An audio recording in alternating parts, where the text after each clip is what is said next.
share. Probably get all this stuff off the Facebook. There we are.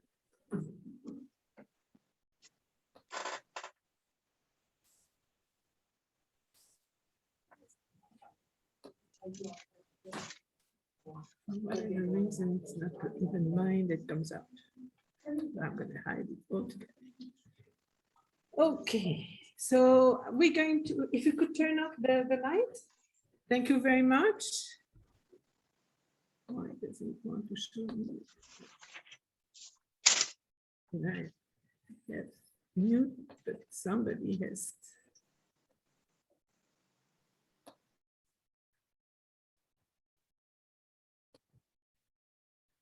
Okay, so talking. No, that's join. So if I speak, do I show up? No, I don't. So we don't do it. Good morning. Sorry for all these technical things, but I'm trying to get back. As you can see, I have two screens because we have our Zoom participants on one screen and we have you guys on the other. So today I'm really going to talk about it's a real introduction to Baroque art, which means we're going to try to define don't tell me that that's not working.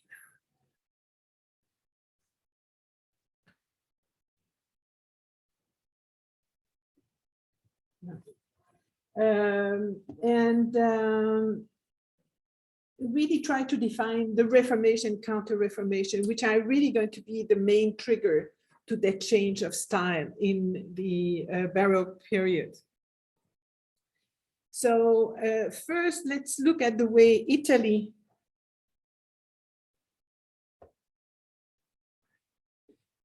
looks like. As we have mentioned before, Italy did not exist at the time. It was a series of city-states, if we can say, and with different formats in a sense. So you have, of course, one of the largest one, which is the Papal state, very large state, as you know, that belonged to the Pope in Rome. And then you have a new thing. It's Florence is going to go early in that time, starting in 1527, to go from republic to a grand duchy. And so it's the Grand Duke of Tuscany who is going to become the head of the Grand Duchy of Tuscany, with the exception of Lucca, which is going to remain independent from Florence. Then we have some states, and I just cite two, but they're the most important, that are ruled by a sovereign. So we have the Kingdom of Sicily, which is also called sometimes the Kingdom of Naples, and is that yellow part of the bottom part of the boot that you see from at the bottom of the Italian peninsula. Includes also the island of Sicily. At that time, the Kingdom of Sicily had become Spanish. There was a long war between the French and the Spaniards to define who was going to be the ruler of that very rich territory that was Naples and its surroundings, as well as Sicily. And finally, the Spaniards prevailed, and they're going to keep it all the way to the beginning of the 19th century. Kingdom of Sardinia is less known and less rich, actually. It's what you see in blue, so it's Savoy, actually, up on the continent, and then the island of Sardinia lower there. It is the Duchy of Savoy is never coming a kingdom, but the two entities together were considered as a kingdom. And it is actually from there that the future king of Italy will come from. And then we have republics, Venice, Genoa, Ragusa, and Ragusa is in the Dalmatian coast that you see there on the eastern part of the screen. So depending on this type of entities, we're going to have a different response to art, because where you have a ruler, it's celebrating the ruler within the context of its territory. Where you have a republic, it's celebrating the people. So it's a really very different thing. Of course, papal state, guess what? It's going to celebrate the Pope and its power.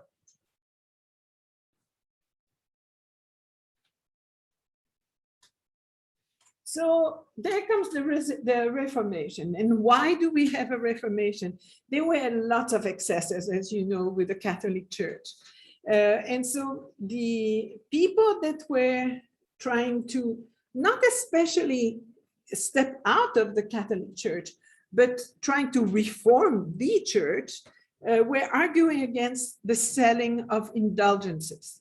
And these indulgences were something really interesting. It's either you would just buy straight out an indulgence that a priest or a monk would go around selling in Europe, all over Europe. And lately, these indulgences were actually sold for the benefit of the construction of the new St. Peter Basilica. But indulgences had been sold before. What was the purpose of these indulgences?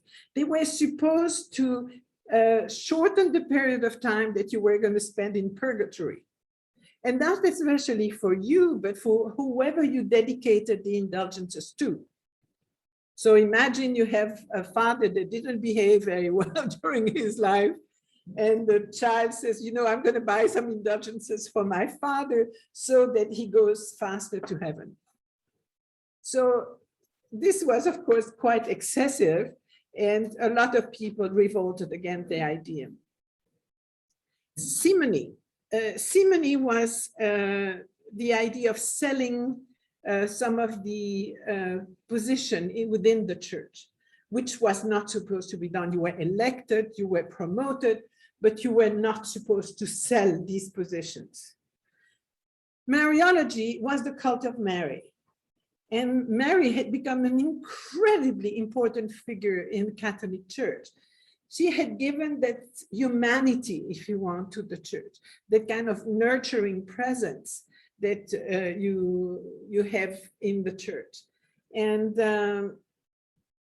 but in a sense, it was getting disproportionate. A lot of people were very little mentioning Christ, but they were always talking about Mary. So again, they thought that the main figure within the doctrine was Christ and not Mary. And so they really wanted to reduce and put back Mary where she belonged, if you want. Papal authority, that had been a conflict for a long time. The Pope had tremendous authority, though it had diminished pretty early on. The idea, we had in 1054, the East-West Schism, where the Eastern Church stepped away from the main Catholic Church and away from the papal authority. They had their own hierarchy. Between 1378 and 1417, we had the famous Avignon papacy, where the Pope moved from Rome to Avignon for quite a length of time, and saw 6 popes over there in Avignon. And so this was an important thing. The celibacy of priests, that was also something that, and we'll see with Martin Luther among them, they were trying to step away from it because it gave the priest and the monks a kind of distorted view of real life. And they wanted the priest, which originally could be married. It's only in the 11th century that suddenly it stopped, that they wanted to have a person completely devoted to the church and not to the, let's say, everyday life, if we can call it that way. So there they were trying to allow the marriage of priests, and it's something the Catholic Church is still fighting against, trying not to authorize it. There are many, even within the church, and authorities say be patient, it's coming. And actually, priests nowadays, if they were married prior to be ordained, can stay married, but there are some strict rules. And then finally, a very difficult word, and I don't ask you to remember it, but it's there, transubstantiation. And transubstantiation is the idea that during the consecration, the bread and wine are transformed wholly and substantially into the body, blood, humanity, and divinity of Christ. And again, there were some people that were interpreting that in a different way, saying that it's just a symbolic thing, but it is not really the body and the blood of Christ. So let's look at these people. The first one is going to be Martin Luther. And by the way, he's not the first one to protest. The others were not lucky. Many people in Scotland, in Eastern Europe, were unlucky enough that they got burned after insisting that these things were not fair. And so Jan Hus and others lost their life for that purpose. Martin Luther came at the right time in Germany. He was a monk, an Augustinian monk, and he didn't want to secede from the church. What he wanted is the Pope to look at what he had written, his 95 theses, and try to convince the Pope that he was right and that the church should reform itself. What happened is that the Pope didn't even want to look at his 95 theses. Luther allegedly pinned these 95 theses on the church in Wittenberg, where he was.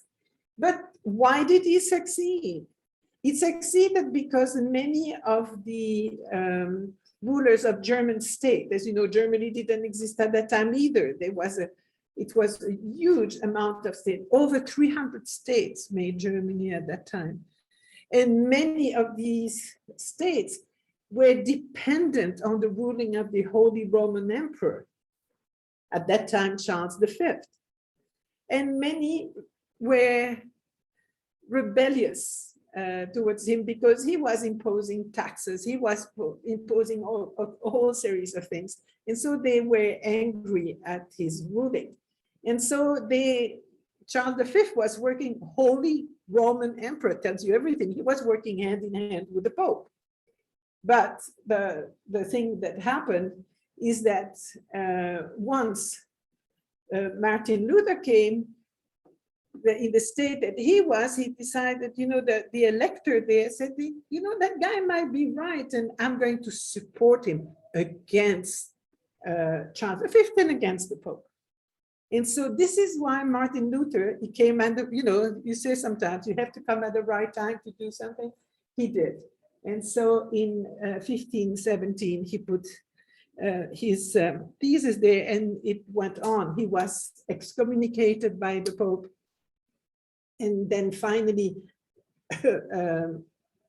stepped out of the orders, got married and had children, and went on in the very powerful schisma that became Lutheranism, and mostly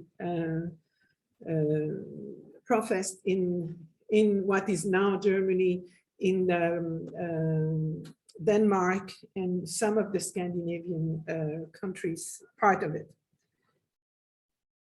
The second figure is Zwingli. Zwingli in Switzerland was at first quite a supporter of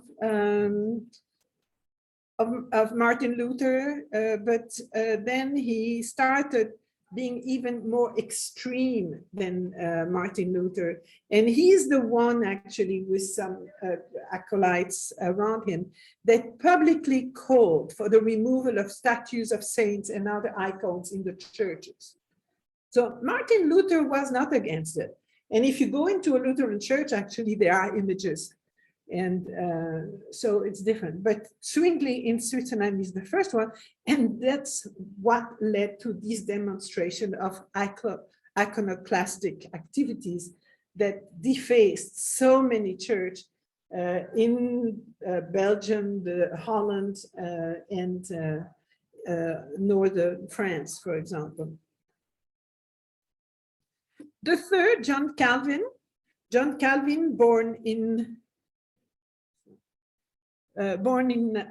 France, but because of his very controversial writings and profession, had to leave France and took refuge in Switzerland, which was, as always, a neutral country for that remark. Though he started in Geneva and finally had to leave Geneva because even there he was controversial.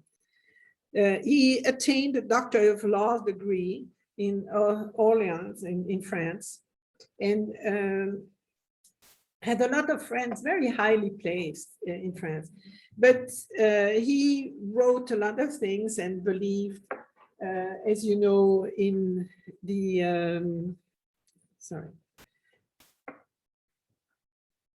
in the idea, the fact that we, when we're born, we already know what our future is. So he had very different ideas. And he is the one who, of course, started that whole philosophy of Calvinism that was actually became far more prominent than Lutheranism. Calvinism, we'll see a map mostly, for example, the Netherlands, the Presbyterian in Scotland. John Knox was influenced by Calvin, and definitely most in Switzerland too. So and even in England. And then, of course, finally, we have the Church of England, led by King Henry VIII. We know that the premises of that schism are very personal to him. It's because the Pope didn't want to allow him to not even divorce, because divorce wasn't existing at that time, but separate himself from his first wife, who couldn't produce a male heir, and that was the main thing. And also, she was older. She had been married to his brother. She wasn't the kind of woman that he wanted, and he had met some really lovely young girls. So anyway, Henry VIII is going to secede from the Catholic Church in 1529 and becomes himself the head of the Church of England. Very close, actually, in many ways to the liturgy of the Catholic Church. So here's an interesting map that shows you in olive what was Catholic, and in blue what was Protestantism, and then pushed back a little bit by the Counter-Reformation. So you have an idea how very quickly it's propagated in Europe, and how pushed back by the Counter-Reformation. It shrank a little bit, but stayed very vibrant.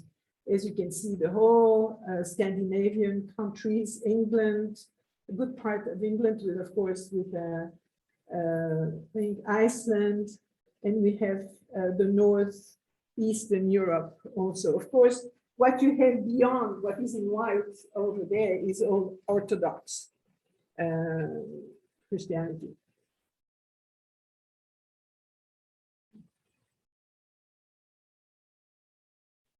So as a reaction to the Reformation, the church realized that they had to do something.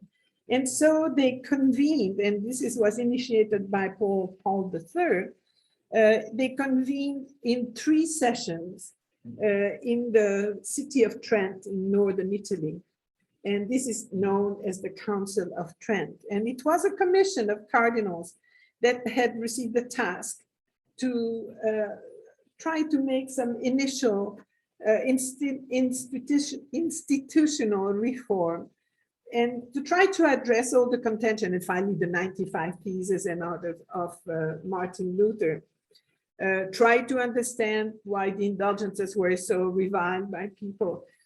Also the corruption with bishops and priests. And also, I think at that time they realized how uneducated priests were. Monks were very highly educated, most of them, but the priests were very poorly educated. And so when you are, you can't transmit the faith to people properly. They reinforced the idea of transubstantiation and upheld the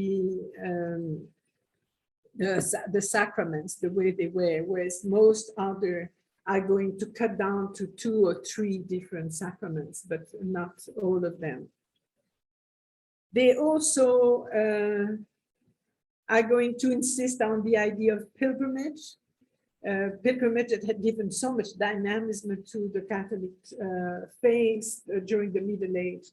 And we had these big pilgrimages to Rome, of course, to Jerusalem, and to Santiago de Compostela, together with other smaller pilgrimages like Loreto and or in England to Canterbury. As far as we are concerned, the Council of Trent also defined some things that were different as far as art is concerned. They realized that at the end of the Renaissance, the new style of Mannerism had really moved away from reality. And so they really insisted that, first of all, they wanted to keep the religious imagery because it was very, very important to a very illiterate population in general, to support the religious teaching. And indeed, in many of these churches, you can go and you can literally learn your Bible by just looking at some of the paintings that are around you, and that reinforced the teaching from the church. But also what they advocated was the fictional clarity. And also the idea of having a narrative that is relevant. So when you look at these late Mannerist paintings, often suddenly you have a figure there that you don't even know what he's doing. It has nothing to do with the narrative of the Nativity or the death of Christ or whatever.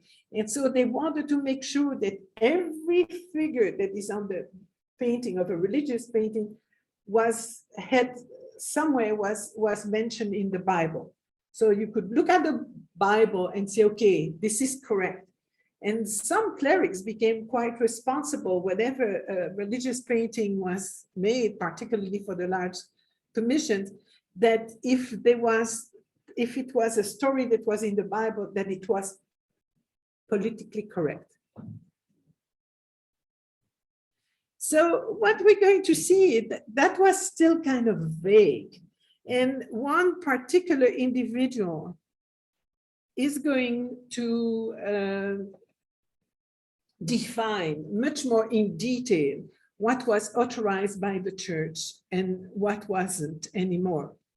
And his name is Molanus. Actually, his real name was Jan Vermeulen from Louvain in Belgium, from Leuven in Belgium. And he is now remembered by art historians as the one that is going to turn the very short and inexplicit decrees of the Council of Trent into a very detailed instruction on how to properly make an image that is relevant. And so I'm going to give you just a few of his beliefs. He's also looking at Byzantine, very early paintings, and said, for example, the Nativity is showing the Virgin really pale and in pain. And as you can see here, there are midwives that are here taking care of Jesus, but often too, they're preparing a little potion for the Virgin so she doesn't suffer as much at the time of delivery. And he says that is absolutely not true.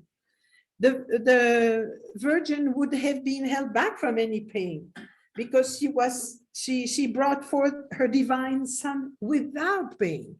So all this is not necessary. This is just fiction. So we don't believe in that. But on the other hand, we want to see the Virgin there, very relaxed. She just gave birth, and she's not laying down as a woman who has really given birth, but she will be immediately on her knees and adoring her child, as if it had just been brought in by a ray of light. And that's what you see on the right, and actually a Flemish painting, and that's what he was very familiar with. And you can see there, indeed, the Virgin is, when in front of the child after, in the scene of a nativity, she's there. Jerome, actually, one of the fathers of the church, said there was no midwife, no obtrusiveness of women intervened. She, the Virgin, was both mother and midwife.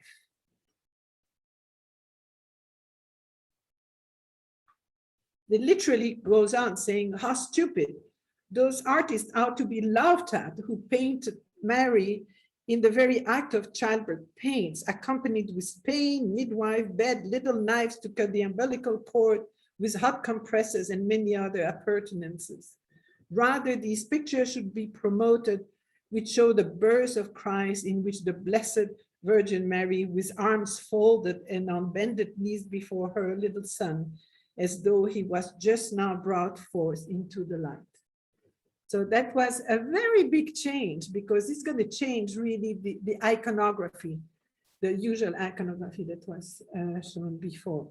Also, he insisted that Saint Joseph should not be shown as the old and semi-comical figure that you see in the Middle Age, where he's often kind of hiding in the back, turning his, his face somewhere else, as he's not even realizing what happens. I had nothing to do with it.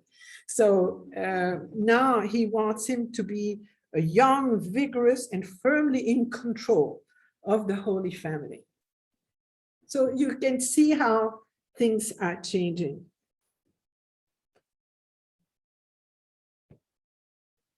Also, nudity. He doesn't like the idea that some painters show that the genitals of Christ, of baby Jesus in this case. And so he should be, all that should be hidden by drapes that cover the genitals.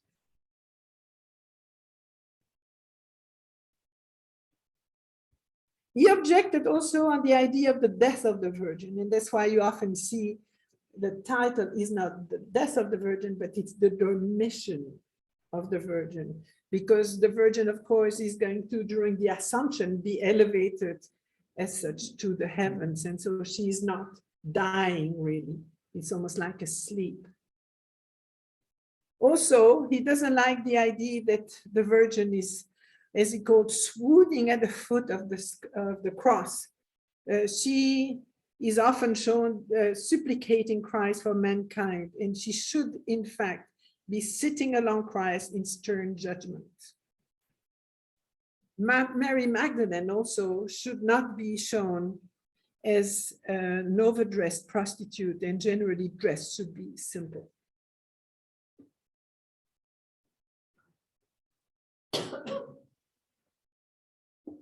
One of my favorite paintings.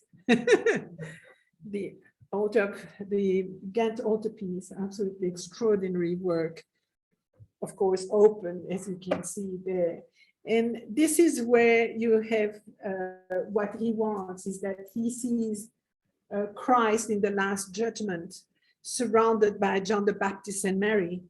And he thinks that often in the early pieces, you see both John and Mary on their knees, supplicating Christ for interceding for humankind.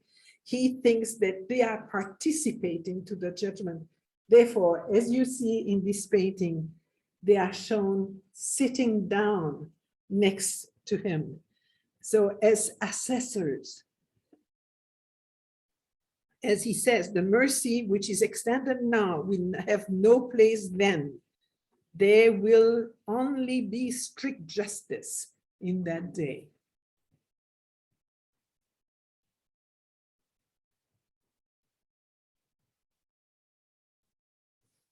He also resents the idea of saints like St. George and the dragon. There was no dragon, so why is getting that story of St. George and the dragon? So He dismisses St. George. And the British are not happy, but it's okay. He also dismisses St. Christopher. And St. Christopher was the great patron of travelers. He was a very, very important saint. Actually, when I was a kid, my father always had the St. Christopher medal in the car. You know, that was the way it is. But he thinks that poor man that carried Jesus across the river was not a real saint. And yes. Just some comment on this St. George and the dragon. Yes. They may have tried to eliminate it, but I remember my mother talking about St. George and the dragon, and she could see in the moon and all those things, that she still had those images in her mind, and I don't see anything. She should see. These, you know, all these saints were part of a company that accompanied us all along our life. And if for a reason or another, I mean, look at England, St. George is a very important saint. And the idea of the dragon, of course, you know, it relates to fairy tales that we had when we were kids, and it grows with us. It's really very interesting. So yes, poor George never killed the dragon, and the princess was saved anyhow. Some other interesting points is also, he completely dismisses the idea of the unicorn. The unicorn here is the beautiful tapestry that you can see in the cloisters that shows the unicorn being hunted and found in this case. So what about the unicorn? The unicorn is interesting because it shows both pagan and Christian symbolism. As far as the pagan themes, it emphasized the medieval lore of the beguiled lovers. But as far as Christian writings, they interpret the unicorn as many different things. She is the death and passion of Christ, but she's also something to do with Annunciation. So the animal itself, with a single horn, was supposed to be tamed only by a virgin. That was the story. And so the Christian scholars translated this into an allegory for Christ's relationship with the Virgin Mary. But in secular thought, the taming of the unicorn symbolizes the secular lover or mate who was enchained by a virgin and entrapped in the fence. And that's what you see, she's here, entrapped. So really interesting altogether, but Molanus says, forget about the unicorn, fairy tales. And finally, the Holy Kinship. Holy Kinship was considered the extended family of Jesus that all descended from his maternal grandmother, St. Anne, the mother of the Virgin Mary. And she was supposed, according to tradition, to be the grandmother, not just to Jesus, but also to 5 of the 12 apostles: John the Evangelist, James the Greater, James the Less, Simon and Jude. So together with John the Baptist, they were all cousins of Jesus. He dismisses that too.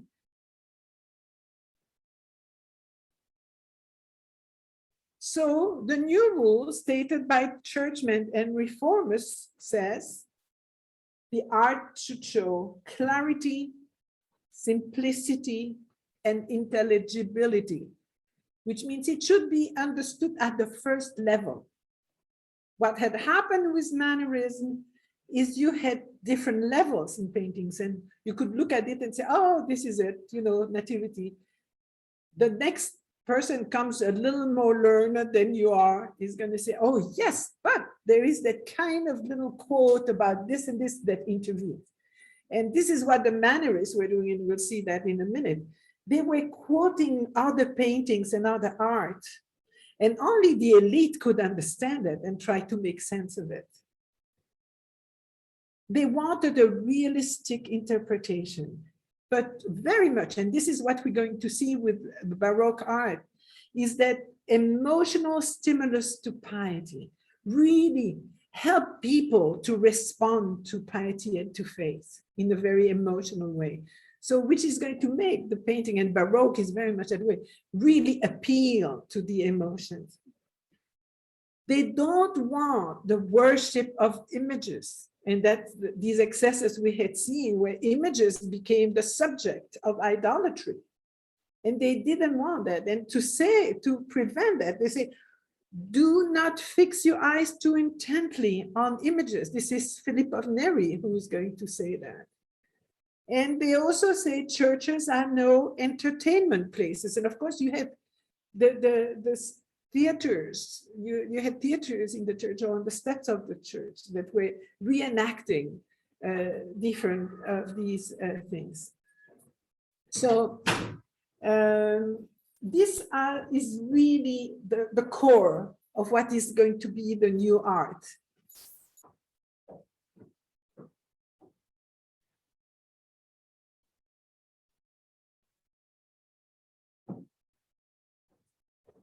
And then a last thing that I want to mention is that very important event that happened in 1527 that changed a lot the way people saw particularly Rome. It scared Michelangelo to death when it happened, and it literally changed his way of looking at the world. And this is the sack of Rome on May 6th, started on May 6th, 1527. The Pope Clement VII was trying to change the balance of power in the Italian peninsula, and he tried different ways. And so he was pushed more and more by the Holy Roman Emperor, who was trying to gain more and more power in northern Italy. So he gave support to Francis I. But after the French army was defeated, the troops of Charles V, and I insist, it's not Charles V himself, but the troops that were under a certain commander had not been paid for weeks. And so they were given the rule, you know, Rome, this is where the money is, where you can find things. And so they went through Florence and went down to Rome. And they start looting. For 6 months, they looted the sacred city of Rome. The Swiss guards defended the Pope and helped his escape to San Angelo, the Castel San Angelo. 42 out of 184 survived. And it is since that time that the Swiss guards became the guard of the Pope, because they sacrificed themselves for him. As I mentioned, it's not 6 months, it's 8 months it lasted, and it ended because there was no food to be found in Rome anymore, so they had to leave. This was literally what we call the end of the Roman Renaissance. The population declined in Rome from 55,000 to 10,000 in 8 months' time. Most of the artists fled as soon as they heard about it. Michelangelo was out, but Giulio Romano, for example, who was supposed to be the follower of Raphael, who was going to inherit everything from Raphael, left in a hurry to the north and remained in the north for the rest of his life. The Pope did not grant King Henry VIII the annulment for his marriage, and so there came also the English Reformation. So I would propose right now a little break so you can ask me questions. I've shortened the classes, so it's not going to be 2 hours anymore, but we're going to try to do a 5-minute break where you can ask me questions, go and relax, get a cup of coffee.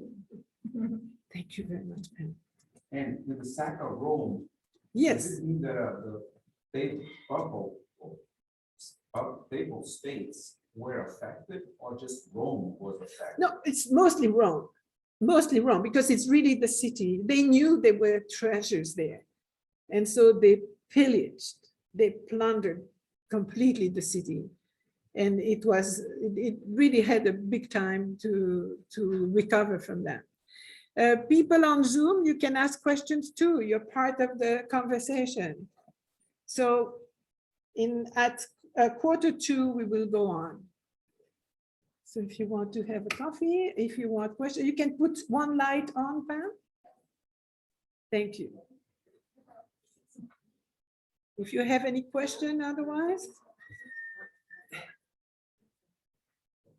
I have one more Yes. question. You made a comment that the monks were very well educated, the priests were not. I never heard of this distinction between monks and priests. You say a few words about it? Yeah, you know, the priests were going through a certain seminary, which was at that time very limited, so poor education, whereas when the monks, they entered the order, there was a whole hierarchy that would embrace them and bring them up if they were capable to there. Otherwise, they would remain what we would call lay brothers that were there to clean and do things. But there was definitely at that time a very uneducated priest colony, not colony, but People kind of managing the little churches. yeah, they were parishes, you The know. monks were the people in the convents. Yes, the monks were in the convents and monasteries. They were most of the time in charge of schools and so on. And, you know, they were copying, if you look at the Benedictine, they were copying all kind of manuscripts. So they were quite learned. But the priests were known at that time to be very poorly educated. The same reason why they were not sent first to Central and South America, because they were considered unable to teach others. Until they realized that, as you know, the monasteries, for the monasteries, they responded and obeyed to their heads, but not to the king. And then they said, no, we're going to get priests instead. So.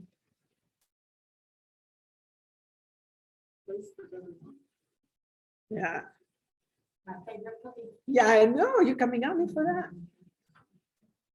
So any question from the Zoom people there? No question? Do you hear me okay, by the way? Yes, I do. And occasionally, if you turn your head, Yeah. it's a little hard to hear you, but. Yeah, and you see, I was supposed to have a microphone, but we were unable to make it work properly. So there's not too many people, they can, my voice carries, but you're right, when I look at the screen, then it fades a little bit. All this equipment yours? Not the microphone, my computers, yes. Yeah, because then I know it works. It really needs to put together. Are you watching? Have you tried to put it on television, Bill? I have what I did instead of that, I bought a separate monitor. Hey, that's great. And I'm looking at that, right? I can see you at that. And you're looking at me from the side because that's where my computer is, but my monitor is straight in front of me and it's about, it's 30 inches by 20 something. Yeah, and it's very much nicer than my little laptop. Yeah, and that makes sense. That's true. I'm trying to push you, because I understand that you have to stay at home, that you get at least a better visual.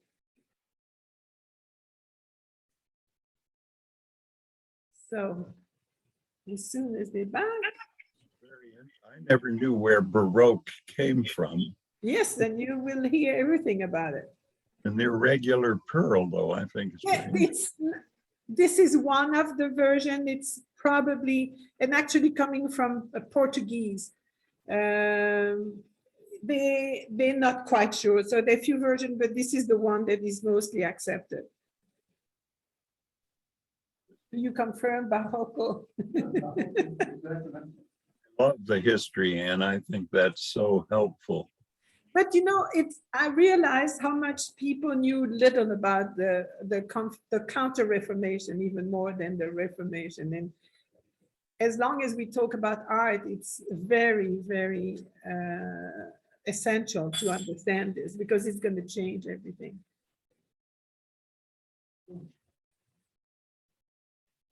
Okay, I think we're going to start again. We're missing. If you could turn off the lights, that would be so nice. Thank you. I don't know who else is missing. Okay, I'm going to put you back onto, I'm going to mute you again. And we'll talk at the end. Okay.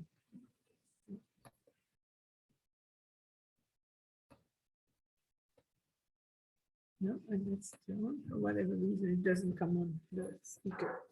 So, Baroque art. Now we are in the core of the subject.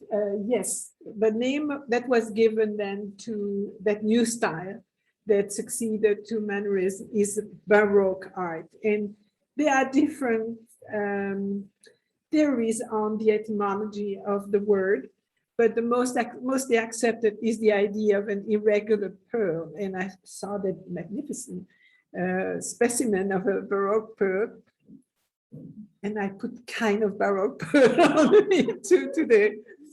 Anyway, the characteristic of Baroque art responding to the Counter-Reformation movement is the idea of dramatic expression that's going to raise your emotions. And it's really that important point. It's going to be very ornate, huge. The size of the canvases is going to get incredibly large. And also we're going to have an idea of space, that's huge space. It's also during the Baroque period, we have these magnificent ceilings with a lot of illusion of people just departing to the heaven. And then theatrical flamboyance. And that comes together hand in hand with the fact that theater at that time is getting more and more popular. And so a lot of artists would just attend some plays at the theater and be enchanted by these incredible decors. And actually many artists did and started often by making decors themselves. But you also have to remember there was no electricity at the time. So what was the source of light for the stage, for example, were still torches with big lenses that would enlarge, if you want, the spectrum of light, but we're still giving to people more ghostly representation, if you want. And so you had these contrasts of dark and light that become so popular during the Baroque period. So Baroque art, we have three different periods, as you can see on the screen.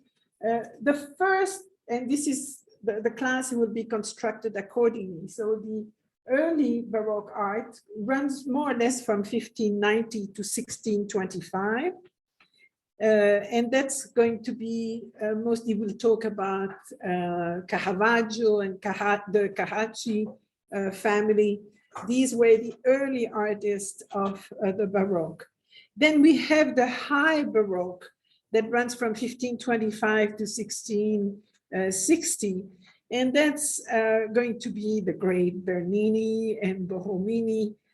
So we have that extremely expressive sculptures. And then now the application of many of these movements to architecture. And Borromini is one of the most famous of them. And then we have the late Baroque period from 1660 to 1725. And this is going to be kind of moving away from that early, very tragic Baroque to something even more ornate, and then to something more superficial is going to lead to Rococo art later on. Patronage and the role of the artist. Of course, the patrons were most important for the life of an artist. That was the big struggle for any artist, was to find a patron to survive. Because at that time, you didn't have a marketplace where you could sell your paintings. That was the beginning of dealers, but that was really difficult. So the most important thing was to find a protector that would not only lodge you and feed you, but also buy your works. So what we find is that in Rome, and we're talking about Rome right now, the most important of these protectors were the popes and their family, because every time a pope was elected, the family would become very influential around Rome. They would build palaces, and these palaces had to be decorated. And so this is how things were going. The idea of the Pope is something that we typically take for granted. We think, okay, the Pope is involved and so on, but that was not the case all the time. The title of Pope was from the 3rd century on, just an honorific designation for any bishop in the West. In the East, it was only used for the Bishop of Alexandria. From the 6th century, the imperial chancery of Constantinople normally reserved it for the Bishop of Rome. And there was a big contest at first with the church, because they didn't want to be only one important person. There were 5 different big cities that had that very important bishop, and they all thought they were the most important. And so finally, Rome, with a lot of manipulation, ended up being the most important. It is only from the early 6th century that the idea that the Bishop of Rome was the Pope started taking place, and it's finally firmly in place only by the 11th century. So the first Pope that interests us for the Baroque period, as you can see, his reign went from 1585 to 1590, was a Franciscan friar. He found the papacy in terrible condition, papacy and Rome.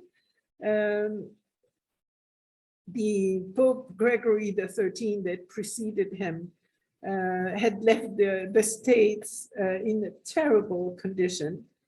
And so that meant Sixtus V really acted against what they called the lawlessness that prevailed in Rome at that time, full of thieves and murderers and so on.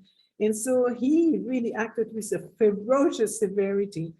And so 1,000 of brigands were brought to justice within a short period of time. And then, thanks to that, the country became quiet and safe again.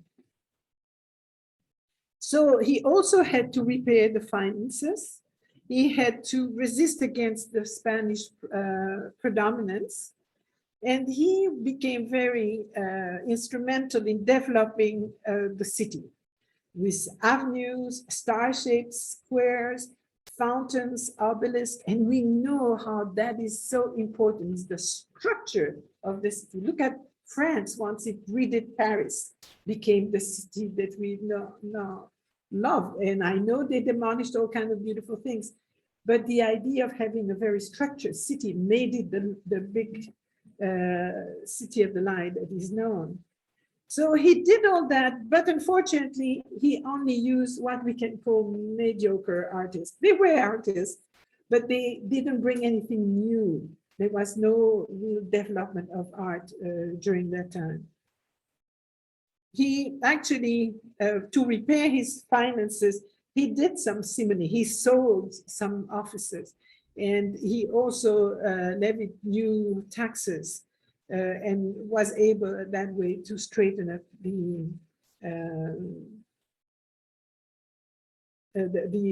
economy in the Vatican. These are some of the works that he commissioned, and this is by Giacomo della Porta the dome of St. Peter, so the painting of the dome, he finished that. He also, and that's quite interesting, he built the fountain of Aqua Felice in Rome, which was bringing the water to the waterless hills in Rome. And this would feed 27 new fountains. Now, at that time, not only was a fountain something pretty, but it was very practical. This is where people would go and fetch the water. So the idea of having that, the Aqua Felice, the end of an aqueduct that was bringing water to the city. He actually even commissioned his engineer architect Domenico Fontana to replan the Colosseum as a silk spinning factory, housing its workers. So poor Colosseum, it saw everything. He also commissioned the decoration of the loggia in the Basilica di San Giovanni Laterano, multiple churches, repaired, rebuilt some of the churches, and then is responsible for the erection of 4 obelisks, including that one in St. Peter's Square. As you can see, he also modified the columns that you see there, the column of Marcus Aurelius by topping it with a statue of St. Paul, and the column of Trajan with the statue of St. Peter. And that was one of the only reasons why these columns are still standing, is because they are topped by these 2 saints.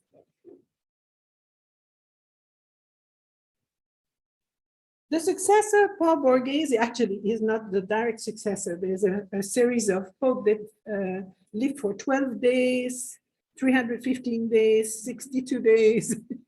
So, but he came in 1605 to 1621, a very important pope. He's the one that finished finally the St. Peter by hiring Maderno, who modified the nave and built the facade of St. Peter.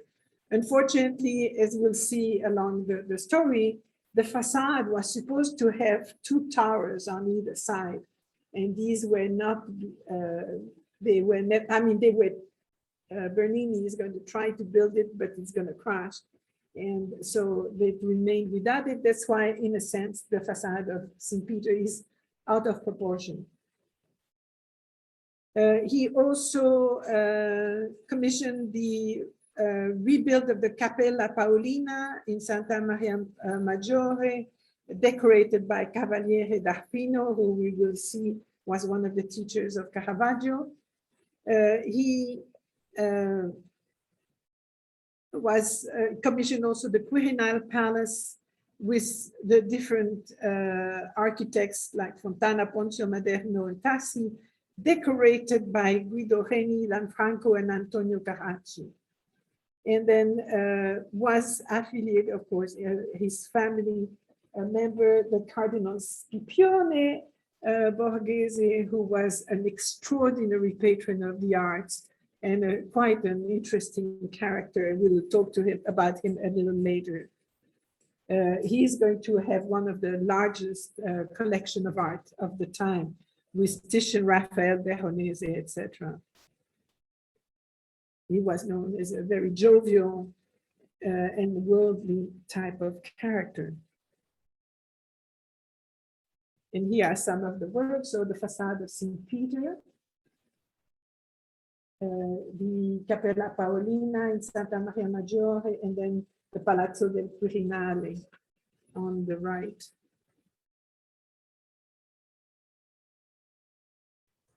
Urban VIII, but from the Barberini family, he follows Gregory XV, that only stayed Pope for 2.5 years, was also a great patron of the arts, with the 2 Frenchmen, Nicolas Poussin and Claude Lorrain, who spent most of their career in Rome. He was responsible for the building of the Palazzo Barberini, the family palace, which is a superb structure that was decorated by Pietro da Cortona and was designed by Bernini and Borromini successively. He rebuilt San Sebastiano al Palatino, which is a very small church, but absolutely delightful, that goes back as a temple during the Roman period. And then this, just for the idea, I thought it was really interesting that he issued in 1624 a papal bull that made smoking tobacco punishable by excommunication, because he believed it led to sneezing, which too closely resembled sexual ecstasy.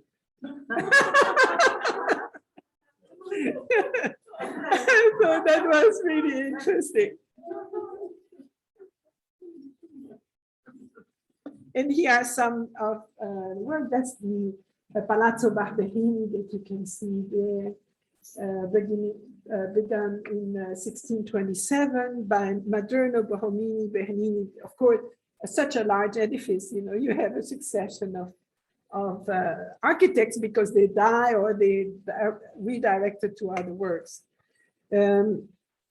He is the one who commissioned the Fountain of the Triton. When you go to Rome, that's one of the first fountain the taximan is going to take you to. It's just the adorable Fountain of the Triton. And then also for the Cathedra Petri, at the very end of St. Peter, you have that huge, it's not installation, I can say, it's not really a sculpture, but where you can see, in fact, that seat that's kind of hanging in the middle, that's supposed to cover the original chair of St. Peter. Other patrons, and we'll talk about them more in detail, the Marchese Vincenzo Giustiniani, who was the patron of Caravaggio for many years, the Cardinal Francesco Maria del Monte, also Caravaggio, Cardinal Odoardo Farnese, for Annibale Carracci Domenichino and Lanfranco, Cardinal Pietro Aldo Brandini, the nephew of Clement VIII, will protect Cavaliere d'Arpino, Annibale Carracci, and Domenichino. Now, also a very important factor in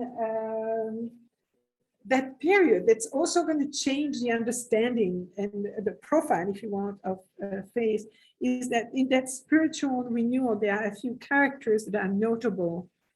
And we're talking about Philippe Neris and Philippe Neri of Neri, who are going to found the Congregation of the Oratory that will be recognized in 1575. You can see him in that painting by Tiepolo, where he's kneeling in front of the Virgin Mary. Philip of Neri was quite a character and a sign of contradiction. He was combining piety against the background, you know, combining the popularity with piety against the background of corrupt Rome and an uninterested clergy. Again, we come back with the idea that the clergy was very worldly and not at all instructed, if you want, in the religion.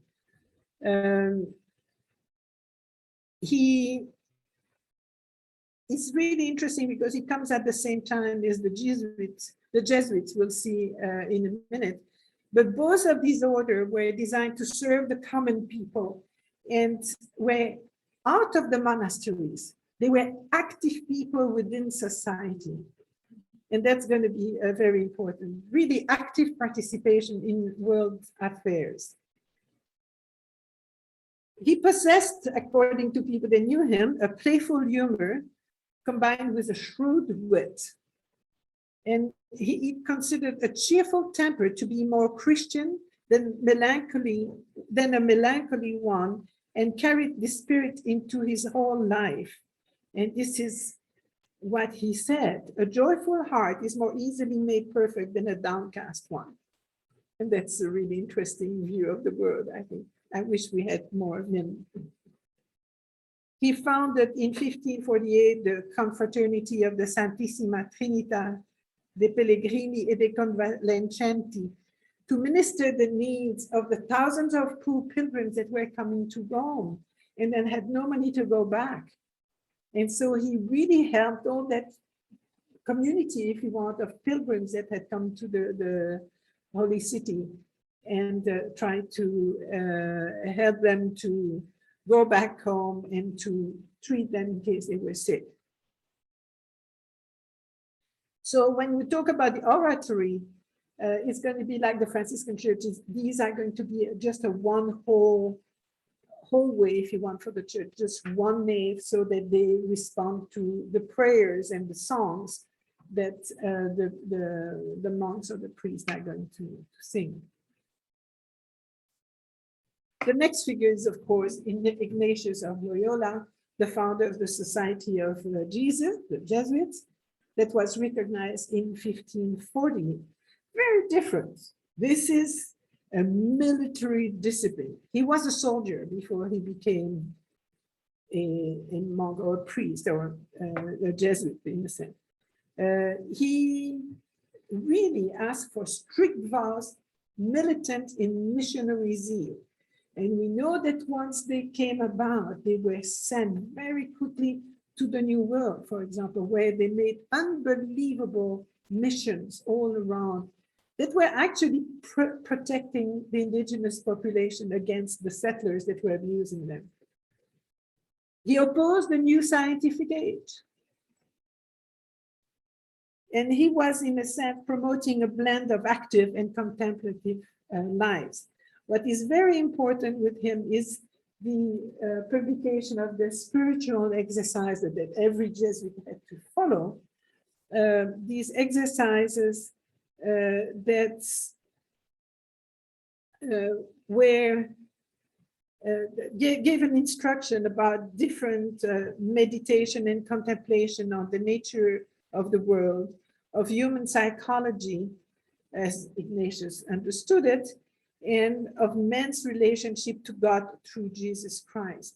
What was really used in these exercises that were very unique, where all the senses were used, to smell the sulfur of Satan, to hear the shrieks of the sufferers, taste the bitterness of their tears, feel their remorse. They were divided in 4 weeks of varying lengths with 4 major themes: contemplation of sin, the life of Jesus, the passion of Jesus, and the resurrection of Jesus. And this is something that the Jesuits would just read constantly, and that was part of their everyday life. Extremely influential on art, not only because among them they had many artists that applied directly these ideas to their own art, but also on Bernini. And then Teresa of Avila, born in Spain, she had left her father's home secretly at the age of 20 and entered the convent of the Incarnation of the Carmelites outside Avila. She had a poor health and she suffered greatly from illnesses. And it's probably because of these illnesses she started experiencing periods of religious ecstasy. And through some of the readings she was, which is among them the Abecedario Spiritual, there were a lot of these type of works that were running around during the Middle Age, that were examining the conscience and trying to promote the spiritual self-concentration and inner contemplation. She started to inflict herself various tortures and mortification of the flesh. And her confessor, Francis Borgia, reassured her of the divine inspiration of her thought. She became convinced that Jesus Christ was present to her in bodily form, though invisible. And these visions of Jesus Christ lasted almost uninterrupted for more than 2 years.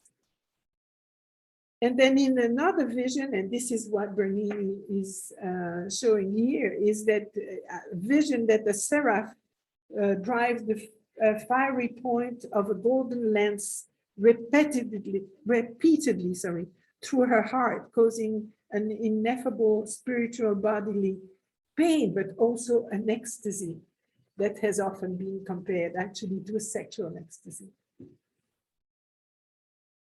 So these very important figures are going to be very influential on the way people experience their religion, but also on the way the artists are going to express it.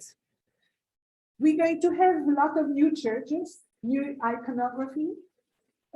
So, of course, the churches have to be built before they are decorated. So you always have the kind of delay between the style of the church and the style that is shown inside. But church for the new orders, the Jesuit, the Oratorians, the Theatian, the Barnabite, the discussed Trinitarian. As I mentioned, the decoration will follow a later style in the buildings. There is separation between religious and secular art during that period too. So suddenly we see new styles like still life, genre scenes, and self-contained landscapes. And then we see the influence of Northern artists such as Rubens, Van Dyck, the Benvogels, and the Barboccianti. Both these last two groups, young artists coming from the north and living in Rome and being known for their love for drink, beer and wine, dancing, whatever. Joyous life. So what preceded Baroque art? We talked about Mannerism. Mannerism, and you can see it with that particular painting by Pontormo, the famous Entombment. As you can see, you don't have that deep space as we could see during the Renaissance, but much more of a compressed space. A lot of figure that fill in that canvas. Strange pose. Look at that angel that is carrying Christ, on his shoulder, and he's not even solidly on his feet. This is something nobody could do, having an adult body on his shoulder. So these are totally illogical things that we find. Colors that are rather jarring. They reject the classical proportion. Michelangelo, Leonardo, Raphael, they're gone. They're not gone. They are going to quote them, but they interpret them in a different way. Quote other works, as I mentioned, and for people that are very learned, they're going to catch it. For the others, no. But suddenly you see a little bit of a Raphael painting that appears in one of their paintings, and it's supposed to have a relationship with that particular subject. And it's really going to become the style of the court. It's considered a very intellectual art. The Last Judgment of Michelangelo is really considered one of the early Mannerist paintings in Rome, not around Italy, because Florence is really where it started. But the sack of Rome had really changed Michelangelo, and when he's asking really the last part of his career to paint this, as you can see, it corresponds so much to what I gave you as a characteristic of the Mannerism, is this contorted body that have all very strange attitudes. Or a good example too is in Venice, Tintoretto, The Last Supper, with that dramatic diagonal, which actually corresponds, when you look at his location in San Giorgio Maggiore, it corresponds to the altar, and it's almost like that continuation of the altar with the scene of the Last Supper, but with that dramatic light, very theatrical light, and that dramatic diagonal, that buzz that you have around that place. It's very much premise to Baroque art. Compare it to the Leonardo da Vinci, which is so quiet, so serene, so symmetrical. You can see very much that evolution in 60 or 70 years from that high Renaissance art to the Baroque. So what we find in Rome at that time, of the beginning of the Baroque, are actually 5 artistic tendencies. Sorry, I forgot to correct that. And quite obvious, for example, the first is considered the maniera facile, the decorative manner. It's easy, the easy manner. And you see the decoration of the Oratorio del Gonfalone, which was one of the most important new places in Rome, shows it's a very beautiful art, but it's not bringing anything new.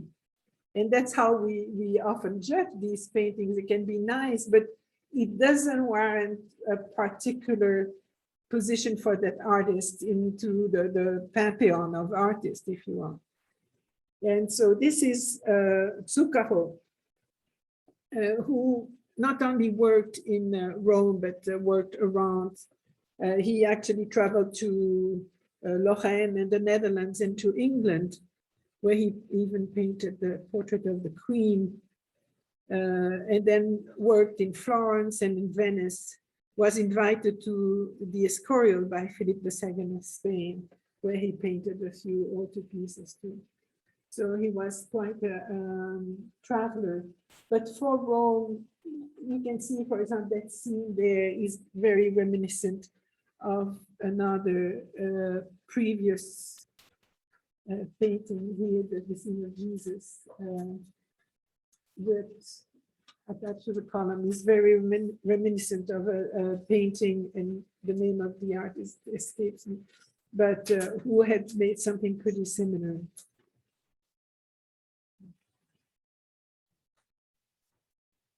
The second one is Florentine complex mannerism. We just went through it, but this went on. And so you did have artists going around and painting with that in that manner. Often when it was not a religious subject, it was a rather frivolous type of art. Then you had the Reformed Mannerism, and the biggest promoter of that Mannerism, particularly in Rome, is the Cavaliere d'Arpino, who was at that time the most important painter in Rome. He is the one who really reformed Mannerism, become a style very typical of what we find in Rome. And he's going to impose that unified style to a group of artists. He's going to try to do that to Caravaggio. It's not going to work. But there he was. And he's that kind of average artist. Yes, he's good. He knows how to paint, but he doesn't bring something new to painting. And then one of my favorite artists is, no, not this one, it's the next one. But also we see artists coming from Venice that bring that incredible palette of color. We also do very rich landscape, and a good example is Girolamo Mucciano. And he will influence some of the Flemish painters.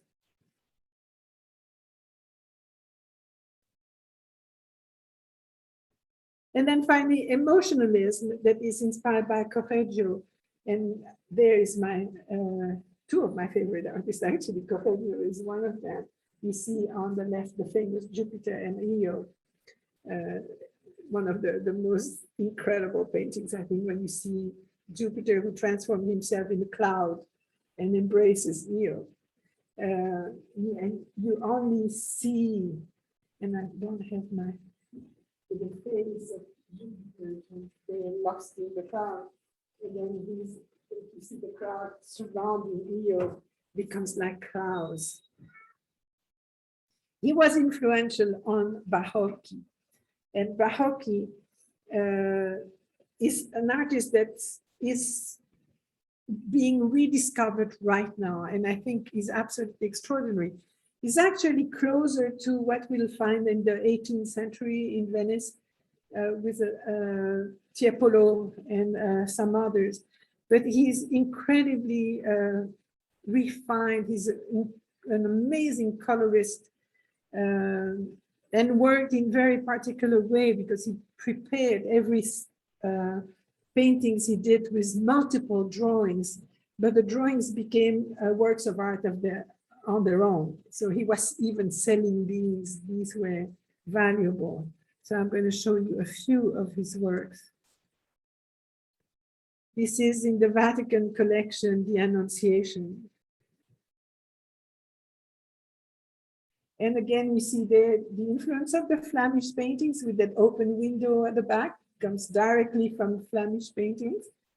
But the very gracious, very inspired type of painting that is going to be emotionally received by people that are looking at it. And here is, for example, the preparation drawing to the face of the head of the Virgin. So they were colored, often painting themselves.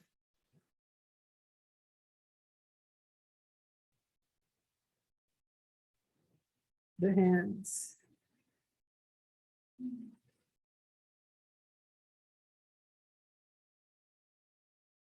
The presentation of in the temple, Barocque is going to really embrace the Counter-Reformation, and it's going to shape his rather long career.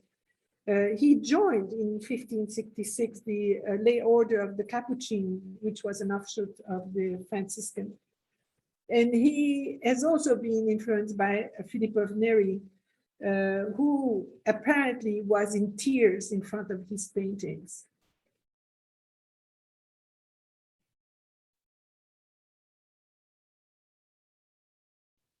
In front of this painting, Neri is said to have been moved to ecstasy by that accomplishment.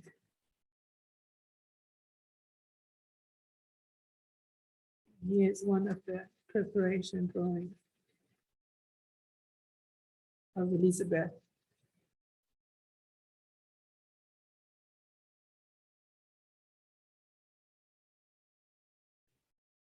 And a more secular painting showing Aeneas' flight from Troy with his father Anchises and his little son Ascanius.